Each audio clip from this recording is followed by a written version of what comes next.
Nay, andito na po ako. May dala po akong pagkain para sa inyo. Salamat anak, nagabala ka pa. Saan mo na naman yan nakuha? Nag-sideline po kasi ako, inay, sa palengke, kaya nakabili po ako ng pagkain natin. Pasensya ka na anak, ikaw lang yung kumikilos sa atin. Ito nga pala anak, wala na pala akong gamot dito. Ah, ganun po ba, Nay? Ah, sige po, Nay. Gagawa po ako ng paraan para makabili po ako ng gamot nyo. Ah, eto po, Nay, oh. Oh, saan ka na naman pupunta? Sabi ko naman po sa inyo, Nay, nagagawa ako ng paraan para makabili ako ng gamot nyo. O sige, Nay, kumain ka dyan, ha. Sige po, aalis na po ako. Oh, sige nak, mag-iingat ka.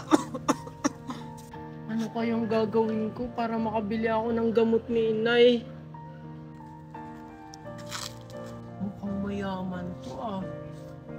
Lord, patawarin mo ako kung magagawa ko yung ganitong bagay.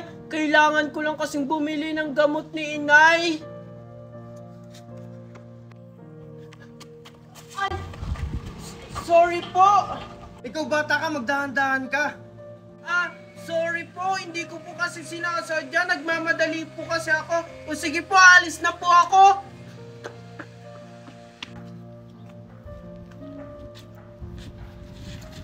Yung wallet ko! Hoy bata, yung wallet ko! Kulang yung batang yun, ninakawan pa ako. Magkikita rin tayo. Oh Marco, anong ginagawa mo dito? Hindi mo pa rin ba ako pagbibigyan sa favor ko? Kahit anong gawin mo Marco, hanggat nabubuhay ako, hindi ko ibibigay sa iyo ang anak ko. Hindi ka ba magiging masaya sa anak natin, Daniela? Pag nasa akin siya, gaganda ang buhay niya. Ay, Inay, nakabili na po ako ng gamot niyo. Ikaw? Oh anak, andiyan ka na pala. Inay, bakit andito po siya? Anak? Daniela, siya ba yung anak natin? Hindi mo yan anak. Ah, ano po yung pinag-uusapan nyo? Wala anak. Pwede ka na umalis Marco. Basta Daniela, pag-isipan mo mabuti yung pinag-usapan natin. Kilala niyo po yung inay ko? Oo, Junjun, pumasok ka na dito. Ah, sige po, Nay. Oh anak, nakabili ka na ba ng gamot ko? Opo, Nay, nakabili na po ako ng gamot nyo. Ito po, oh. Salamat anak. Pero, saan mo to nakuha yung mga binibili mo? Ah, ano po, nagsa-sideline po kasi ako dun sa palengke. Wag nyo na pong intindihin. Basta po, ang mahalaga may pagkain po tayo at may gamot ka. Ang swerte-swerte ko naman sa iyo, anak. Si Inay naman, ang bobola pa. O sige po, uminom na kayo ng gamot para gumaling na po kayo. Daniela? Daniela?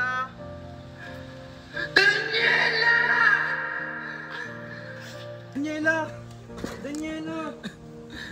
Marco, ikaw na bahala sa anak natin. Alagaan at palakihin mo siya ng mabuti ha. Paalam. Daniela! Hoy, Junjun! Junjun! Oh, bakit, Ralph? Yung mama mo, patay na! Ano? Ralph, hindi magandang biro yan, ah. Hindi ako nagbibiro, Junjun. Umuwi ka para malaman mo. Hindi totoo yan. Inay! Inay!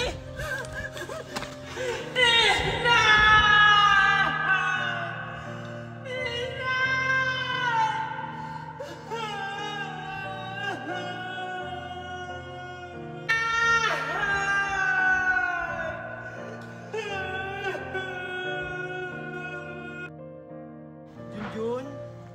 Junjun! Si Junjun po ba hinahanap nyo? Oo, si Junjun. Tsaka, asan nga pala si Junjun? Bakit sira na yung tinitirahan niya? Wala na po dyan si Junjun. Matagal na siyang hindi dyan nakatira. Ano? Alam mo ba kung nasan siya ngayon?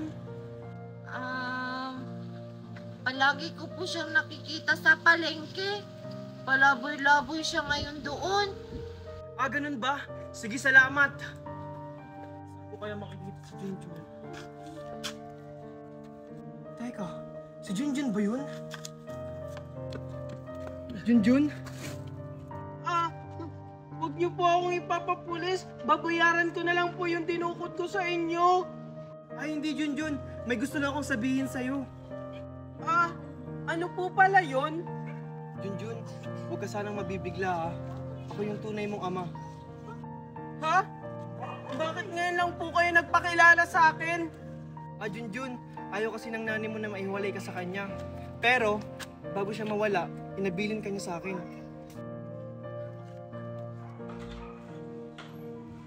Valerie, asawa, nandito na ako!